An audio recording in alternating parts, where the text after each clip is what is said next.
Elle est de retour. Salut à tous, bienvenue dans cette nouvelle vidéo avant-match Paris Saint-Germain-Aston Villa. On va rapidement parler de leurs points forts et de leurs points faibles. On va parler bien sûr de leur saison et de leurs joueurs. Bien sûr, on fera pareil avec le Paris Saint-Germain, la tactique, les derniers matchs, la compo. Probable qu'il va falloir aligner. Et je tiens à dire que pour citer rapidement les points forts d'Aston Villa, bien sûr, c'est leur côté. Bien sûr, évidemment, le point fort d'Aston Villa, c'est bien sûr le gardien. Emiliano Martinez, qui est exceptionnel avec Aston Villa. C'est bien sûr les côtés avec les joueurs qu'ils ont, des joueurs très rapides. Je tiens à préciser que Donial Malen ne sera pas là pour ce match, puisqu'il n'est pas ainsi sur la liste pour les quarts de finale. Il y a Pau Torres, il y a Konsa qui est latéral, donc voilà, Lucas Digne et Mati Cash. Il y a aussi Boubacar Kamara, ancien Marseillais qu'on connaît, Maguin. On connaît aussi Rashford et Rodgers qui seront sur les côtés. Du coup, normalement, Rodgers est souvent en 10. Donc, je ne sais pas du tout. Il y a Atiel Disassi sur le banc. Il y a Tyron Ming sur le banc. Il y a Amadou Onana. Il y a Madsen. Il y a Disassi. Il y a bien sûr Marco Asensio. Oli Watkins. Bref, il y a des joueurs qu'on connaît. Il y a beaucoup de joueurs de première ligue. Il y a beaucoup de joueurs. Il a un peu mixé. Il a mixé un peu son effectif et ça fait un effectif vraiment complet et intéressant à voir jouer.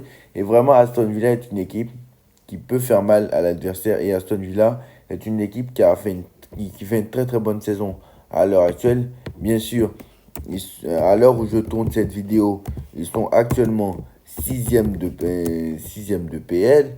Aston Villa est une équipe qui reste sur 7 victoires d'affilée. Donc, bon, pour ne pas vous inquiéter non plus, je dois vous dire que Aston Villa, les 16 victoires d'affilée, ce n'est pas non plus une dinguerie de folie.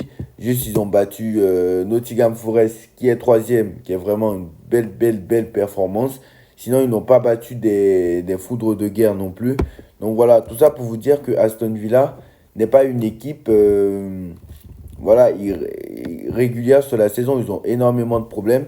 Et on va en parler dans cette vidéo. Donc voilà, ils ont battu Cardiff, ils ont battu Brentford, ils ont battu Bruges, ils ont battu Al Hill, ils ont battu Preston, ils ont battu Brighton, ils ont battu Nottingham. Bon, à part Brighton et Nottingham, ce n'est pas non plus une dinguerie de fou, hein. Et de toute façon, quand tu as battu Liverpool, bon, tu peux te permettre de dire que ce n'est pas non plus une dinguerie de malade. Bon, j'avoue que le match contre Nottingham compte et le match à Brighton compte aussi, puisqu'ils étaient neuvième à leur époque. Quand ils ont battu Brighton, ils étaient neuvième et Brighton était sixième, je crois, si je ne me trompe pas. Donc voilà, c'est quand même un bon match. Mais voilà, la tactique de jeu qu'il va falloir mettre en place, bien sûr. J'ai dit leurs points forts et leurs points faibles. Bien sûr, ils ont beaucoup de bons joueurs. Donc voilà, ça aussi j'ai dit. On va passer maintenant au Paris Saint-Germain. Bon, le Paris Saint-Germain, on sait où on en est. Toujours invaincu en Ligue 1. On vient des champions de France ce week-end. On a fêté notre titre ce week-end, donc. Et bien sûr, on est en quart de finale de Ligue des Champions après avoir galéré. Bien sûr, en Ligue des Champions, c'était très compliqué. Je tiens à préciser qu'Aston Villa aussi, c'était très compliqué. Donc voilà. Donc voilà.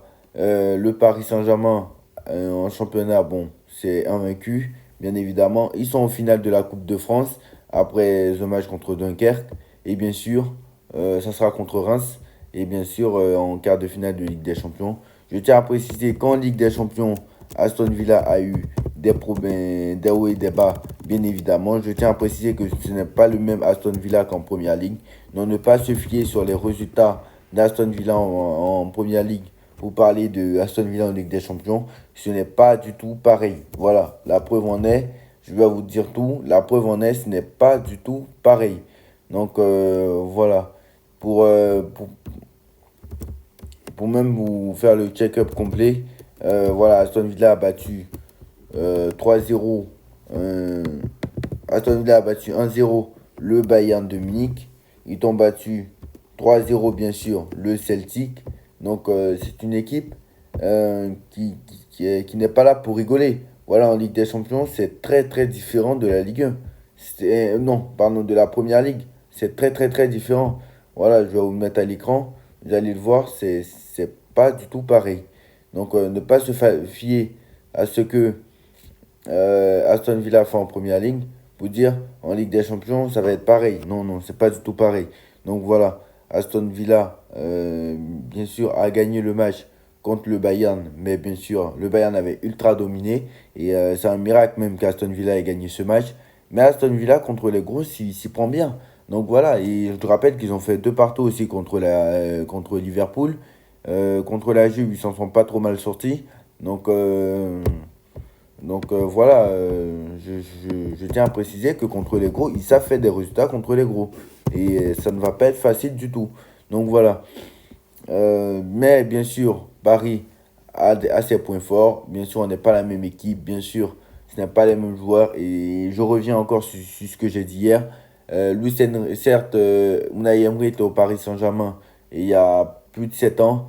Mais Unai Emery a quitté le Paris Saint-Germain il y a longtemps. Donc voilà, ce n'est pas les mêmes joueurs. La preuve, aucun des joueurs qu'il a coaché entre 2016 et 2018 ne sera sur la pelouse du parc mercredi soir. Voilà. Donc je tiens à préciser bien sûr qu'il n'y aura personne. Bon, pour la compo, comme vous le savez, dans les buts, je vais faire confiance à Donnarumma. Donnarumma, gardien, il nous a sauvés contre Liverpool. On espère qu'il ne fera pas encore de boulettes, bien évidemment. À droite, Hakimi, à gauche, Nuno Mendes, pas de souci, c'est ce qu'on demande, voilà, il n'y a pas de souci. Dans l'axe, ça va être compliqué parce que moi, Beraldo, il me fait peur. Donc pour moi, il faut mettre Hernandez. Donc je vais mettre Hernandez à côté de Pacho. Pourquoi? Parce que Beraldo, moi, me fait assez peur et on a vu l'entrée qu'il a fait contre Liverpool, même s'il a fait une bonne entrée. Mais on a vu qu'il était remué un peu contre Dunkerque et ça, c'est pas rassurant à quelques matchs contre Aston Villa. Donc moi, Beraldo, d'accord, mais Beraldo, pour moi, il doit encore progresser. Et moi, Beraldo, sur ce genre de match, ne me fait pas confiance. Même si Hernandez n'est pas phénoménal, au moins, lui, il a l'expérience un peu de ces gros matchs. Et Hernandez, moi, je préfère Hernandez à Beraldo. Et de toute façon, je sais très bien que Hernandez va jouer. Pourquoi Hernandez devrait jouer? Parce que pour moi, je pense que Beraldo n'a pas joué la moindre seconde samedi et n'a pas joué la moindre seconde mercredi. Donc, Beraldo n'a pas joué depuis plus d'une semaine. Donc c'est sûr que Beraldo ne va pas jouer. Donc voilà. Au milieu de terrain, on sait que Warren ne jouera pas. Donc ça sera Fabian Ruiz, Vitinha et Neves. Bon, ça on connaît, c'est du classique, il n'y a pas besoin de parler. Voilà, les deux Portugais sont indéboulonnables. Et bien sûr, Fabian Ruiz pour de l'impact physique. Sauf problème, c'est que lui, il envoie les ballons derrière. On a très peur de Fabian Ruiz. Donc j'espère qu'il sortira la même performance que contre Liverpool. On va le faire confiance, bien évidemment. Mais voilà. Et bien sûr, en attaque, Barcola à gauche. Dembélé en neuf depuis qu'il a retrouvé son efficacité. Et bien sûr, à droite, on va continuer à faire confiance à Kvaratskhelia. Kvaratskhelia qui est exceptionnel avec le Paris Saint-Germain, qui est très bon. Et en sortie de banc, tu peux faire entrer Désiré Doué, bien sûr, pour amener de la vivacité, bien évidemment. Même si pour moi, voilà, pour moi, le problème, c'est que ça manque d'impact physique si on met Désiré Doué sur le terrain. Le problème, c'est que Désiré Doué est impressionnant. Donc, c'est ça le problème. C'est que maintenant, Barcola, il est bon. Kvaratskhelia, il est bon. Doué, il est bon. Donc voilà, que tu mettes Kvaratskhelia, Doué, Dembélé, voilà. Pour moi, ça se vaut. Ça se vaut. Parce que là, on arrive à un problème maintenant où. Ouais, on arrive à un problème où, voilà, tout le monde est bon. Donc voilà. Mais le sauf problème, c'est que Fabien Ruiz sur le terrain, bah, il y a le pour et le contre. Soit tu te dis, tu mets Fabien Ruiz pour l'impact physique, soit tu te dis, et je pense que c'est ce que Enrique va faire. Et soit tu te dis, faut que je mette Fabien Ruiz, faut que je mette Désiré Doué parce que j'ai l'impression qu'il est bon et que. Ou soit tu mets Fabien Ruiz en même temps et tu mets Désiré Doué ailier droit. Et comme ça, tu as Barcola qui peut rentrer.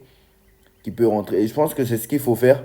C'est-à-dire qu'il faut mettre Fabien Ruiz titulaire au milieu de terrain avec Vitinha et João Neves. Il faut mettre Barcola ailier droit.